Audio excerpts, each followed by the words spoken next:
welcome to the deep dive. Today, we're jumping right into corporate governance, the core ideas and how things are changing.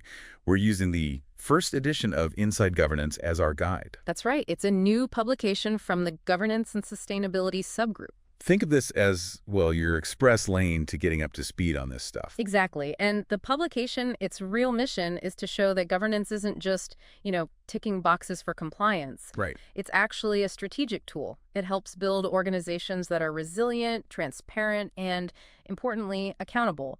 So this deep dive should give you some practical takeaways for navigating all the complexity out there. And we do have some really interesting topics lined up, everything from a new governance framework to how AI is shaking things up. Definitely. Okay, so let's unpack this. First up, COSO's new corporate governance framework, the CGF.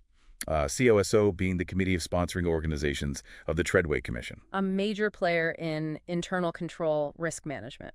Absolutely. Yeah. And this CGF, it just hit public exposure May 27th, 2025. Seems like a pretty big deal. Oh, it is. It really marks a significant move towards a governance model that's more modern, principles-based. It goes way beyond just what the board does. So embedding it deeper. Exactly. Embedding governance across the whole enterprise.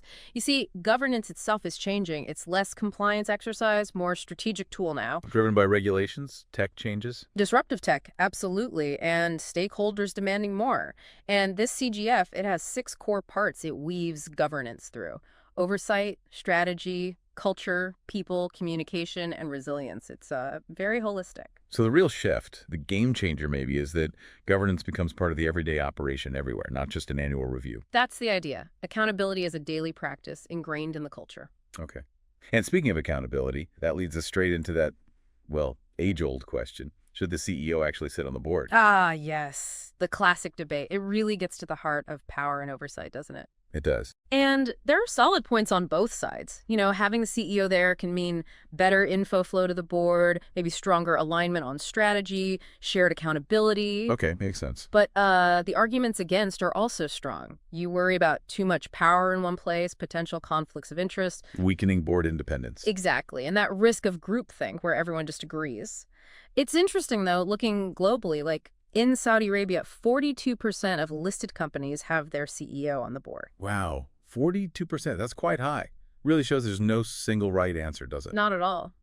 What really counts is having a board that's independent, empowered, and providing real effective oversight, whatever the structure. Right. And effective oversight often relies on board committees. You could almost call them governance power centers, couldn't you?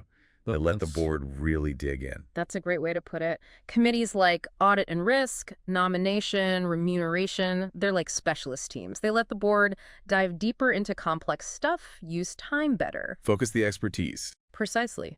It strengthens governance through, structured delegation. That's where a lot of the detailed oversight work happens. Okay, solid foundation. But let's look forward. How does all this hold up against something like AI? What's the impact there, especially on risk and internal audit? Yeah, that's a huge question right now. There was a recent survey, IIA Singapore 2025, and it showed something pretty stark. AI is moving faster than internal audit's readiness. Uh-oh. Yeah, nearly 45% of internal auditors said they lack specific AI training. And the problem is, boards and management are asking for assurance now on AI ethics, on algorithmic bias. Complex new risks. Exactly. And it demands new skills, like AI auditing techniques, AI domain knowledge. Internal audit needs to catch up fast to provide that oversight. That's a serious gap. Okay, one last piece. The delegation edge in corporate governance. We touched on delegation with committees, but this is about the delegation of authority, the DOA. Correct. The DOA is that formal tool saying who can make what decisions up to what limit. So defining the lines of power. Yes. And when done well, it's not just a document, it's a system. It empowers people to act quickly, keeps decisions aligned with strategy, ensures accountability. But there are challenges. Oh, definitely. The survey data shows about 36% struggle because employees aren't trained well enough on the DOA policies. So people don't know the rules. Or they find it hard to track and enforce consistently. For it to be a real edge, it needs to be alive, managed actively, not just, filed away somewhere. So reflecting on all this, Yeah. what really strikes me is how dynamic governance is. It's definitely not static. The challenges are their AI readiness, DOA implementation, but so are the opportunities for building stronger organizations. Absolutely. Connecting the dots, you really see governance evolving constantly. It's shifted from just compliance to being fundamental for building organizations that are, yes, compliant, but also resilient, transparent, and genuinely ready for whatever comes next. So here's something for you to think about this week. How do these ideas, clear frameworks, defined roles, managing new tech risks, delegating effectively apply in your world? Maybe not a giant corporation, but your team, your projects, even community groups you're part of. Interesting angle.